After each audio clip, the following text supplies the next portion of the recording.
Bonjour à tous, mon nom est François Letarte, bienvenue sur ma chaîne JDR D30, une chaîne consacrée aux jeux de rôle sur table avec une vie de rôliste. Et ouais, je vais répondre à la première question du RPG Week. Alors, je plaçais mon téléphone.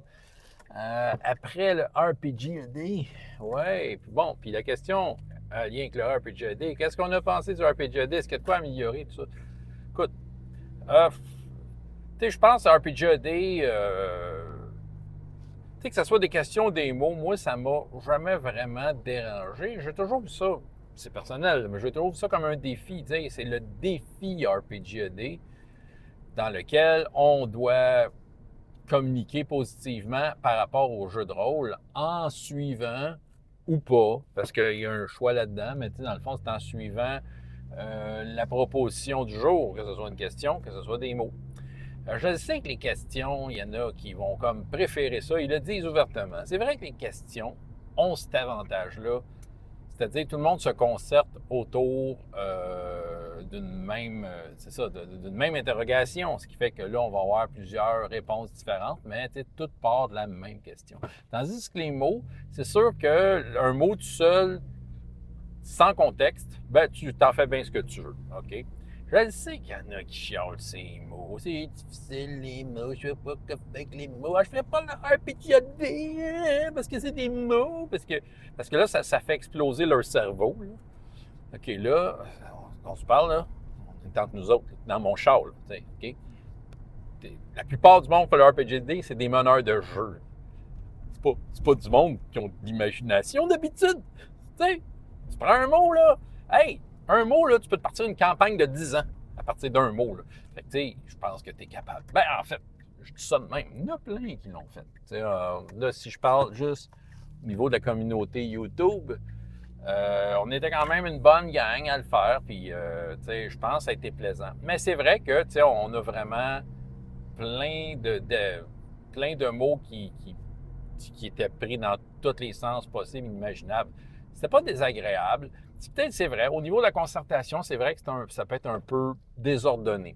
OK? Puis ceux qui veulent le RPG pour un semblant de, comment je pourrais dire, de cohésion, cohésion sociale, les questions, c'est mieux. Puis, tu sais, on avait l'impression de discuter.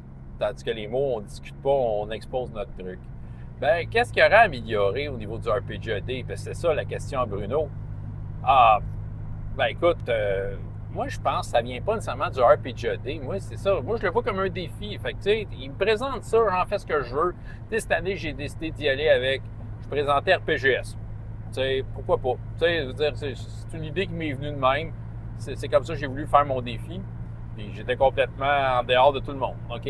Mais tu sais, si vous voulez vraiment comme un genre de cohésion dans la discussion, ça peut se discuter avant. Si c'est vraiment un désir, bien, il s'agit que, tu sais, vous êtes une gang de podcasts, vous êtes une gang de blogueurs, vous êtes une gang de YouTubers.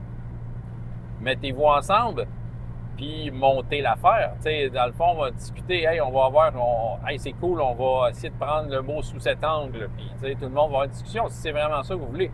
Ben, je sais qu'il y en a qui ont trippé leur vie une certaine année dans le passé, parce que on avait l'impression d'être une communauté unie là, qui se communiquait. Ouais, mais ça donnait de même. Là. On se fait pas d'illusions. On est quand même chacun de notre bord à répondre au RPG-AD. L'important, c'était qu'on était là, qu'on était positif et que, c'est ça, on envahissait la toile de propos le fun par rapport au jeu de rôle. Et dans toutes les langues qui ont probablement été proposées, là, c'est à travers le monde. Hey, il y a tellement de choses à écouter juste pour le Québécois. Si j'y parle, je vais mettre en bas le lien, la playlist de jasage de jeux de rôle, parce qu'à chaque année, il se fait un plaisir de mettre ensemble les YouTubers québécois et bon, il a ajouté aussi du monde d'un peu ailleurs, mais c'est principalement les Québécois qui ont participé. Fait que, tu sais, les questions, je veux dire, les mots se suivent dans l'ordre. Fait que si ça vous tente de vous taper une playlist dans laquelle on a participé positivement et parlé de jeux de rôle, écoutez, moi, j'ai commencé à l'écouter, puis, tu sais, on s'entend, on est exposé à une variété de sujets incroyables. Fait que je vous invite à aller voir ça. Tu sais, c'est ce que j'avais à dire, là. C'était cool, le RPG-AD, là. Bon, pour ceux qui chialent, arrêtez de chialer, Simonac. Je veux dire, c'est supposé être positif, c'est supposé vous faire travailler le cerveau. C'est un petit défi. Vous n'êtes pas obligé, là. Mais ceux qui se trouvent comme raison, c'est difficile, Nemo! Je vous l'ai dit, là, vous avez de l'imagination, vous êtes des meneurs de jeu, vous êtes supposés savoir quoi faire avec ça. Bon, voilà. Ça, je l'ai dit. François Letard, JDR Détente. Et jusqu'à la prochaine fois, ayez autant de plaisir dans la vie que dans les jeux. Au revoir.